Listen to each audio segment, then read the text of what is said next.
मैं एक दर्शकों को एक तस्वीर दिखाना चाहता हूं। आप देखिए श्रीनगर के लाल चौक की तस्वीरें आ गई हैं। वहां देखिए लाल चौक में ऊपर आसमान में आपको ड्रोन्स दिख रहे हैं, जो हम अभी आपको ब्रेकिंग न्यूज बता रहे थे।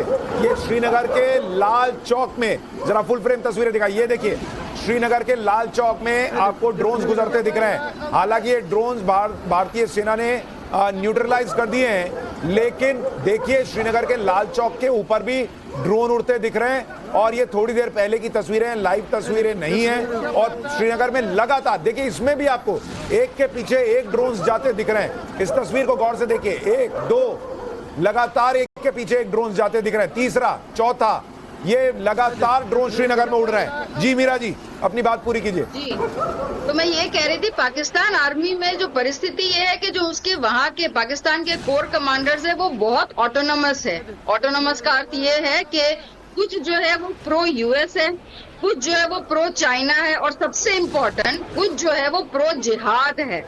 अब इस वजह से वो लोग ने ये सोचा कि भाई रावलपिंडी में बैठे बैठे अगर आप सीज फायर सोच सकते हो, तो भाई क्या हमने क्या कर रखा है, हमने जो यहाँ पे तैयारी कर रखी है वो किसके लिए है।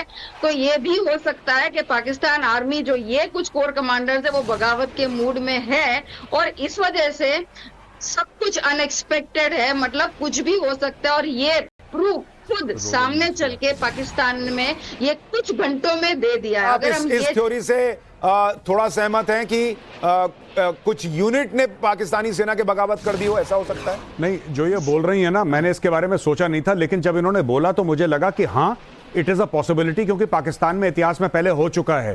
तो ये जो बात बता रही हैं ये हो चुका है पाकिस्तान में। मैंने इसके बारे में नहीं सोचा था, but when she was saying it I suddenly realise that yes, there could be a rogue corps commander, क्योंकि पाकिस्तान में rogue corps commanders in the past हुए हैं। क्या वो इतिहास है? क्या हमारे दर्शकों के लिए आप बता सकते हैं इतिहास? जैसे कि जब परवेज मुशर्रफ आर्मी चीफ थे, तो परवेज मुशर्रफ के खिलाफ एक लेफ्टिनेंट जनरल था जो कि नवाज शरीफ के बड़ा क्लोज था। नवाज शरीफ ने परवेज मुशर्रफ को सैक करके उसकी उपस्थिति में दूसरे को आर्मी चीफ बना दिया, फिर उसको हटाया गया। तो मिलिट्री में कू एंड काउंटर कू हुए हैं। ठीक है, एक और बड़ी खबर बता दूं, मैं इस थ्योरी पर आऊंगा। भारतीय सेना की बड़ी कार्रवाई, कच्छ में 7 ड्रोन भारतीय सेना ने गिरा दिए हैं। यानी पाकिस्तान का हमला बहुत लगातार जारी है और भारतीय सेना बड़ी कार्रवाई करती जा रही है। 7 ड्रोन गिराए, और अभी तो ये भारतीय सेना सीज फायर उल्लंघन होने के बाद इसको रोक रही है। अभी तो भारतीय सेना का ऑफेंस शुरू होना है। एक बार पहले हितेन के पास चलेंगे। हितेन, बिना अपनी लोकेशन बताइए, क्या खबर है आपके पास? बिल्कुल, देखिए मैं आपको सबसे पहले तो ये बताऊं, जब 9 बजे मैं जुड़ा था तब आपको ये इलाका रोशनी से दिखा होगा कि लाइट वगैरह होगी, लेकिन ठीक 15 मिनट के भीतर पूरे कच्छ डिस्ट्रिक्ट में ब्लैकआउट कर दिया गया। अब तक 4 तहसील में 7 से अधिक ड्रोन को जो है मार गिराया गया है, और सभी को यहाँ पर जितने लोग बाहर मौजूद थे उन सभी को जो है अपने अपने घरों में वापस भेज दिया गया है। हालांकि पुलिस भी इस वक्त इस इलाके में जो है गश्त लगाती नजर आ रही है। जिस तरीके से लोग यहाँ पर उतरे थे सड़कों पर कि ब्लैकआउट रिवोक कर दिया गया था, लेकिन उसके बाद जिस तरीके से फिर एक बार अचानक से ब्लैकआउट लग गया और एक के बाद एक ड्रोन दिखे। देखिए, सबसे पहला ड्रोन जो है मैं आपको बता दूं, हरामी नाला जो भारत पाक बॉर्डर का एक मेन पॉइंट कहा जाता है, वहां पर सबसे पहला ड्रोन जो है वो साइट हुआ था। उसके बाद धीरे धीरे करते हुए नलिया हो, अबड़ासा हो, अलग अलग तहसील में 7 से अधिक ड्रोन जो है वो साइट हुए और उन्हें एक के बाद एक मार दिलाए गए। अब तक ठीक है, मैं आपके पास लौटूंगा। लगातार हम आपको टाइम्स नाउ नव भारत पर ये जानकारी दे रहे हैं कि पाकिस्तान ने किस तरह से सीज फायर का उल्लंघन कर दिया है। भारतीय सेना पूरी तैयारी के साथ तैयार थी और उसने उसका मुंहतोड़ जवाब देना शुरू कर दिया है, उसको रोकना शुरू कर दिया है। अब भारत जो है इसे एक्ट ऑफ वॉर मानकर कैसे रिएक्ट करेगा, ये आने वाले वक्त में दिखेगा। लेकिन मेजर गौरव आर्य, आप बता रहे थे कि ये थ्योरी भी हो सकती है कि किसी कोर कमांडर ने, किसी बड़े अधिकारी ने ये मानते हुए कि कैसे हम सीज फायर कर सकते हैं भारत के साथ, ये तो हमारी बेइज्जती की बात है, इस तरह से कुछ किया हो जो पाकिस्तान में हो गया हो। नहीं, बेइज्जती की बात नहीं। देखिए, जो इन्होंने बोला था, देखिए शी इज वेरी राइट। इसमें तीन चीजें हैं। नंबर 1 कोई जिहादी माइंडसेट का है, नंबर 2 कोई प्रो अमेरिका है, नंबर 3 को प्रो चाइना है। यही प्लॉजिबल थ्योरी है। नहीं, ठीक लेकिन है। अगर ये हुआ है जी। तो फिर तो सीधा मतलब ये है मेजर गौरव आर्या जी। कि भारत तो जवाब देगा ही देगा। जी, लेकिन नहीं, भारत पाकिस्तान को कोई फर्क नहीं पड़ता, प्रो चाइना है, प्रो नहीं, अमेरिका। मैं कह रहा हूं कि पाकिस्तानी आर्मी ने करा, ठुकेगा। क्योंकेगा, लेकिन भारत से पाकिस्तान की आर्मी तो अब भिड़ेगी, लेकिन पाकिस्तान की आर्मी के दो हिस्से आपस में भी भिड़ रहे होंगे इस बीच में।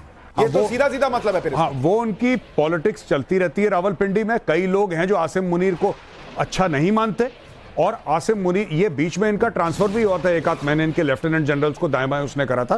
तो अपने फेवरेट्स को अपने पास रखना, इंपॉर्टेंट पोजीशंस देना, ये सब पाकिस्तान में बड़ा रैम्पेंट है, ये होता है। वहां पे अपनी कम्युनिटी के लोगों को, अपनी बिरादरी के लोगों को, कोई अराई है तो वो अपने बंदे को ला रहा है, कोई जट है अपने बंदे को, कोई गुजर है, ये सारा का सारा जो सिस्टम है। अब इंडियन आर्मी में तो ये सब कोई सुनता भी नहीं है। Everybody is placed as per their professional competence. बट पाकिस्तान में ये बिरादरी का सिस्टम बड़ा स्ट्रांग है। और देखिए, यहां पे एक पावर स्ट्रगल तो है पाकिस्तानी आर्मी में। और एक और बात, वहां पे कई ऐसे जनरल्स हैं वो प्रो इमरान खान, ये भी आप मानिए, they are pro Imran Khan, some people are anti Imran Khan. तो बहुत खिचड़ी है पाकिस्तानी फौज में। तो मीरा जी, मैं आ रहा हूं, सूद साहब आपके पास भी आऊंगा, लेकिन मीरा जी, चूंकि आपने ये थ्योरी शुरू की कि पाकिस्तान की सेना में ही पावर स्ट्रगल की वजह से हो सकता है बगावत हो गई हो और ये सारी चीजें देखने को मिल रही हैं, ऐसे में पाकिस्तान के अंदर सेना आपस में भी लड़ रही होगी जब भारत जवाब दे रहा होगा। जैसे बता रहे सर, वही चीज है कि वो अंदर लड़े, वो कट के मर जाए, वो एक दूसरे का गला काट दे, we are not bothered at all, हमें नहीं फर्क पड़ता अनटिल अनलेस वो हमें ना छेड़े। हमने इतने मौके दिए, इवन ड्यूरिंग द ऑपरेशन वापस मौके दिए, लेकिन उन्होंने फिर से वो, इसीलिए मुझे लगता है उसके मैप में ना, पाकिस्तान का जो कुत्ते जैसा मैप है उसमें वो पूछ नहीं है, आई थिंक, क्योंकि वो सीधी हो ही नहीं सकती, मतलब परिस्थिति ऐसी है उसकी, तो बना भी उसी हिसाब से। देखो, कुछ नेचर भी कुछ कार्यवाही कर लेते हैं उसमें।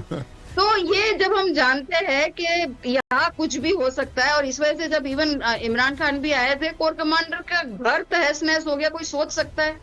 मतलब anything can happen in Pakistan, कुछ भी हो सकता है। मैं अभी तक ये सोच रही थी जब सीज फायर हुआ तब, कि जब 2014 से पहले जो लीडरशिप थी उसके लिए ये कहा जाता था ये कुछ नहीं करते, और 2014 के बाद की जो लीडरशिप आई उनके लिए कहा गया ये कुछ भी कर सकते हैं। तो लेफ्ट का इंडिकेटर देके राइट मुड़ जाओ या जो भी कर सकते हैं, लेकिन यहाँ पाकिस्तान जो है इसमें और ऊपर चला गया है कि वो भी कुछ भी है। बट इस सब मतलब थोड़े सॉफ्ट मूड में हमें ये तो ध्यान रखना ही है, जैसे आप अभी बता रहे हो कि वापस ये शुरू हो गया है, कहीं ना कहीं सीज फायर जैसे सुशांत जी सुना तो बहुत सारे कॉल्स आए मुझे भी। मैं सिविलियंस की भी बात करूं, जो नॉर्मल रिहासी है उनकी बात करूं, कि दे वर ऑल रिलैक्स, कि चलो ठीक है अब कुछ नहीं, back to normal and everything, and suddenly this has happened. तो ऐसे में हमारे जो नागरिक है उनको बहुत ज्यादा सतर्क रहने की जरूरत है। Please follow the government instructions, मतलब हर एक चीज बहुत जरूरी है ऐसे टाइम पे, खास जब हमें पता नहीं होता कि सच में क्या होने वाला है। अब तक ये था ये 3 दिन में कि we will continuously on our toes, तो चलो समझ में आता है, हम प्रिपेयर। नहीं, मैं आप जो बात कह रही हैं सूद सर, मैं आपके पास आऊं, एसके सूद पूर्व एडीजी बीएसएफ के हमारे साथ जुड़े हुए हैं, लेकिन मैं दर्शकों से जरूर कहूंगा कि जो परिस्थितियां बन रही हैं, भारतीय सेना अब जवाब देगी, और अगर वो युद्ध के को मानते हुए जवाब देगी तो ये मामला लंबा चल सकता है, और बहुत सारी ऐसी चीजें होंगी जो शायद बहुत अच्छी ना लगे सुनने में कई बार अपने लिए भी, लेकिन आपको तैयार रहना होगा। मैं बार बार कह रहा हूं, जैसा आपने 2-3 दिन में देखा है, सोशल मीडिया में एक भयंकर नैरेटिव की लड़ाई पाकिस्तान चलाता है, उसके समर्थक चलाते हैं। यहां भी बहुत सारे ऐसे लोग हैं जिनको दिक्कत है कि भारतीय सेना ऐसा क्यों जवाब दे रही है, कहीं मौजूदा सरकार का नाम ना हो जाए, तो वो झूठ भ्रम फैलाते हैं। जैसे आज फैला दिया गया था सुबह सुबह कि भारत की एक महिला पायलट जो है वो पाकिस्तान के कब्जे में है, जो झूठ है। पाकिस्तान ने झूठ फैलाया था कि भारत के जो इलेक्ट्रिक ग्रिड है उसमें से 70% हैक हो गए हैं। इस तरह के झूठ फैलाए जाते हैं। पाकिस्तान में तो कुछ नहीं हो रहा, हमने भारत को बर्बाद कर दिया। पाकिस्तानी वीडियोस आपके पास ट्विटर पर आने लगेंगे और आपको यह बताया जाएगा कि भारतीय मीडिया झूठ बोल रही है, भारतीय मीडिया गलत बता रही है, ताकि आपका हौसला ना बना रहे, भारतीय सेना का हौसला ना बना रहे, आपका विश्वास भारतीय सेना और सरकार से उठ जाए। इसलिए मीडिया को गाली दो, मीडिया